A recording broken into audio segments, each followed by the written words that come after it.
Hello, and welcome to this week's show of Whether or Not. I am your host, Michael Jablonski, joined by our forecaster for this week's show, Joe Ruch. Well, it was quite the active start to this week weather-wise. We had some ice and snow impacting the area Monday night into Tuesday. Once that threat passed, it's been a nice calm stretch of weather which will continue into the weekend, but could be another system on the rise. More on that in the coming forecast. And after the messy start we had this week, I think that everyone could use a break from any hazardous conditions. Hopefully, with this next system, we can avoid ice and stick to just snow. Nothing too fancy. Absolutely, a break would be nice. But before we get into any of that, for nature in the news this week, I'm going to be talking about a trip to Mars, three countries sending rovers. This time they're trying to hear sounds that Mars is producing. How about you? I will be doing a story on how lower temperatures are affecting sea turtles across the country and what aquariums are doing to help with that. And now for nature in the news.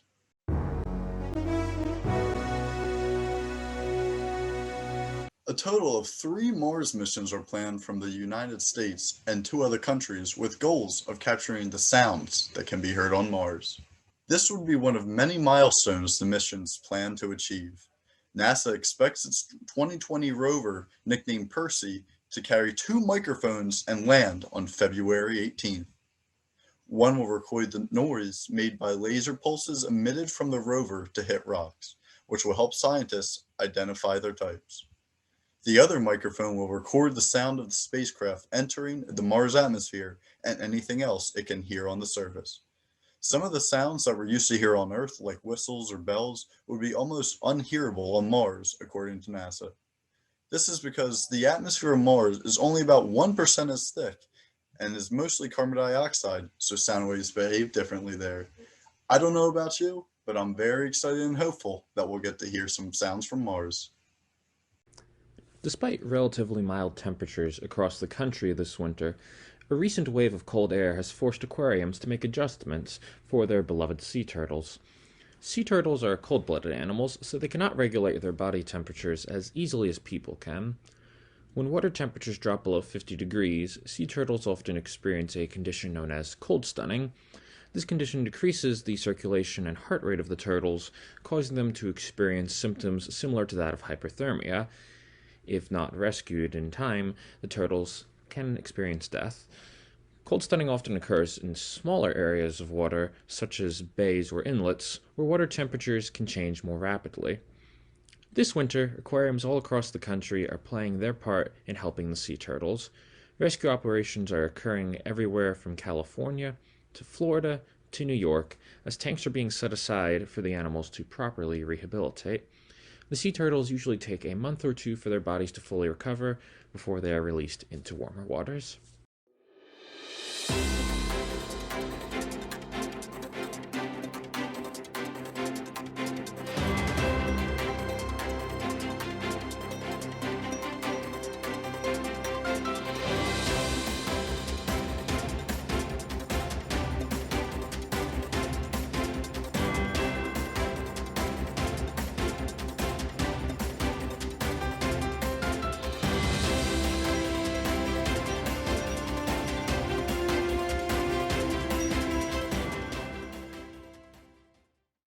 And now for your Central PA forecaster. I'm your forecaster for this week, Joe Rook, and unfortunately, it is looking like another system is possible to end your weekend and start your new week. So, something to keep in mind if you are going to have travel plans. But before we get to that, let's take a look at the general setup here. So, on Friday, we're going to have that high pressure, dry conditions dominating.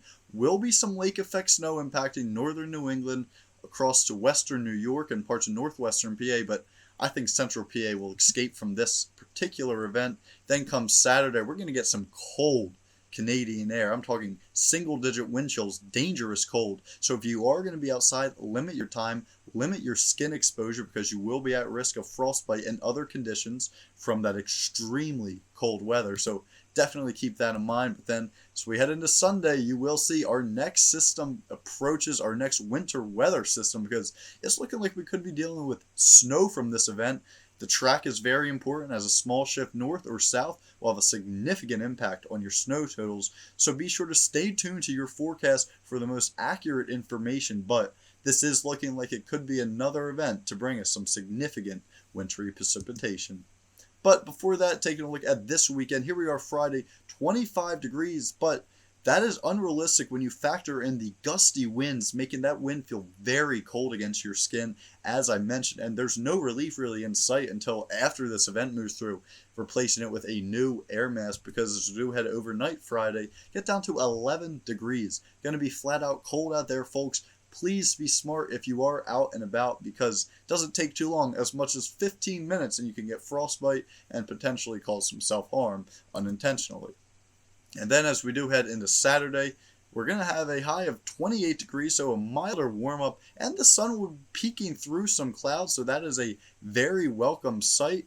Mostly sunny skies, but then come Sunday, we're going to have that snowmaker, our next threat at some precipitation and uncertainty with the totals at this point, but it's looking like it's going to be predominantly snow, so be sure to stay tuned, as I've been saying, because this could have significant impact on your travel in the coming days. Hypothermia, car accidents, slipping on ice.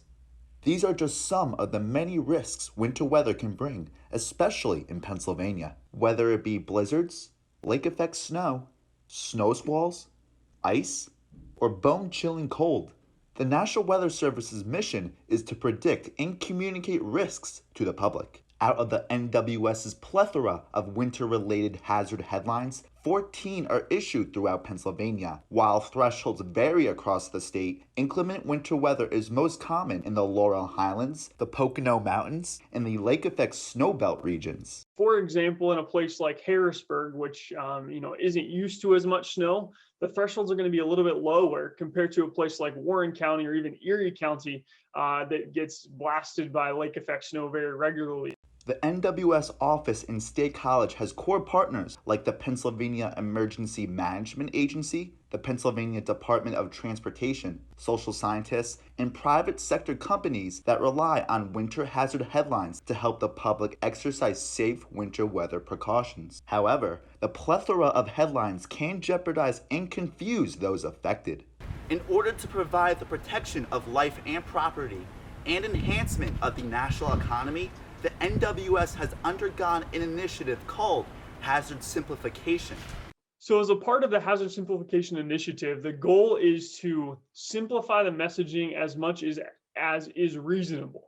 The current watch, warning, and advisory system contains many winter weather phenomena, but sometimes may cloud the message that the NWS wants to convey. In response to public feedback, the NWS will aim to discontinue most advisory headlines in 2021. Advisories, as well as special weather statements and hazardous weather outlooks, are proposed to be replaced with plain language statements. Despite these potential changes, the messages these statements will convey will primarily be the same, just more concise. And so the effort again with all of this is, are there too many watches, warnings, or advisories? Do we need to pare them down?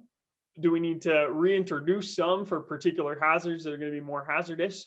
And again, the goal here is protection of life and property. Not only may winter advisories be pared down, but they also may be consolidated into pre-existing headlines. An example of this was when the freezing rain advisory was discontinued in 2017, but merged into the pre-existing winter weather advisory. However, over the past few years, lake effect snow headlines have proven to be unique. Prior to 2017, the lake effect snow advisory, the lake effect snow watch, and the lake effect snow warning were active headlines throughout Pennsylvania. Then, as part of the Hazard Simplification Initiative, all three headlines were discontinued in 2017. However, the NWS re-implemented the lake effect snow warning in 2019. So, what makes lake effect snow events so special? The NWS determined that lake effect snow events are unique enough to set them apart from even strong winter storms. A winter storm warning, generally people will associate with, maybe up to a foot of snow. But we've seen in various events for lake effect snow, sometimes you can far exceed that and have crippled infrastructure, crippled roads, all sorts of people trapped on highways. And so being able to re-implement something that packs a punch, that's going to get people to respond, has been very, very important. Another unique winter headline is the snow squall warning. The NWS implemented this headline in 2018 in order to alert travelers of sudden reductions in visibilities and also of sudden flash freezes. Across I-80 in the wintertime, snow squalls are very common but are different than lake effect snow bands. Lake effect snow forms from when cold air over relatively warmer lake water and other processes produce persistent snow bands, while snow squalls are defined as quick-hitting heavy snow showers that result in flash freezes. The message is that there's no safe place on a highway during a snow squall, because when you're traveling, say 60, 70, 80 miles an hour down a highway, once you hit the snow squall or the area of flash freeze, it is very difficult to stop, and that's how we can get these massive pileups. Upon an impending winter storm, the role that the NWS has is crucial to make sure people are safe. Even if we put together a perfect forecast, if we don't communicate it effectively, it's not going to do what we desire it to do. And so this sort of interface between the science and the communication continues to be a vital part of what we do. And that really comes to the heart of the hazard simplification program. 4 to 7 days before a winter storm's arrival, the NWS will notify the public about a potential storm and give probabilities on potential impacts. 3 days out, the NWS will consult with core partners on how to best give winter weather preparedness tips to the public via social media. Then, when there's high confidence that a storm will impact an area less than 2 days out, the NWS will focus much of its attention not just on making an accurate forecast, but also on effectively communicating that forecast. So that's when we're going to start really honing in on our totals for snowfall, for ice, how cold is it going to be, what's our timing going to be. And one thing that we really focus on, or a couple things we really focus on, are not only the snowfall amount, because the public cares about that, but also what's the start time of precipitation going to be? When is it going to snow the heaviest? What are the snowfall rates going to be? Because that information is particularly important for like the Pennsylvania Department of Transportation or the Pennsylvania Turnpike Commission. So, in an effort to improve hazard simplification this winter, the NWS urges the public to provide them feedback via their website, weather.gov/ctp/winter, or to email hassimp@noaa.gov. For Whether or Not, I'm Ryan DePhillips.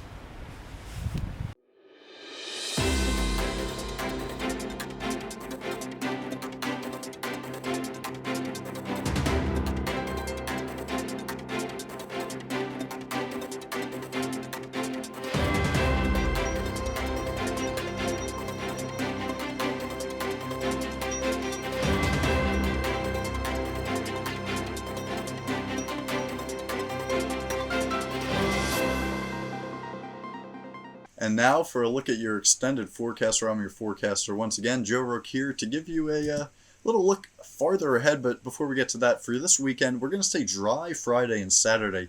Gusty winds, cold temperatures, really going to be dangerous if you're outside for an extended amount of time. You're at risk of getting frostbite and other skin issues, so make sure you bundle up and limit the exposed skin. But then by Sunday, could be dealing with our next event.